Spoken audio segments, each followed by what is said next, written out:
乡亲大家平安，今仔日是新历的3月初4，旧历的正月28，礼拜一。新闻的头一条，这有影是无天无地，袂输是无政府的共款。台北市内20外个人决定，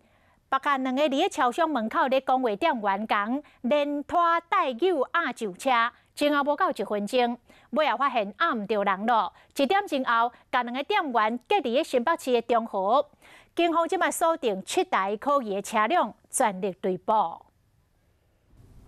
名超商的店员初三透早6点外下班了后，伫这店门口咧开讲，突然间有7台轿车包围起来，20外名的歹徒，有人举刀，有人举钩锤，甲2名店员压上车。问他是不是跟他有结怨，是不是他的仇家？那他后来告诉他，并不是，他们2人都跟他说，并不是当初跟他起争执的那个人。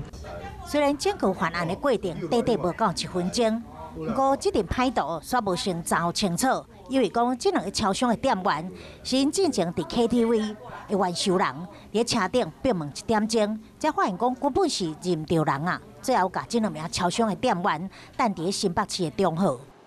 警方目前已经有调阅监视器的画面，锁定7台可疑的车辆，以车6人，全力追击，要抓到这阵藏手的歹徒。